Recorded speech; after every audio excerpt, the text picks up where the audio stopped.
In this video, you will learn how to apply for Medicare online in Australia, gather required documentation, collect all your identification documents such as your visa details, proof of residency and passport in Australia.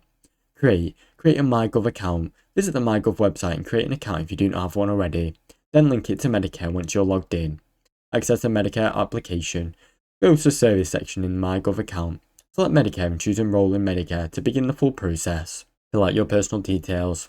Enter your name, date of birth, contact information and dependents or family details required for enrollment. Upload supporting documents. Attach scanned copies of your identification, visa or proof of residency to verify your eligibility for Medicare. Submit your application and wait for confirmation. Review your information. Submit your application online and wait for an email or letter confirming that Medicare is approved. Now you know. Now you know how to apply for Medicare online in Australia. Thanks for watching. Don't forget to like and subscribe.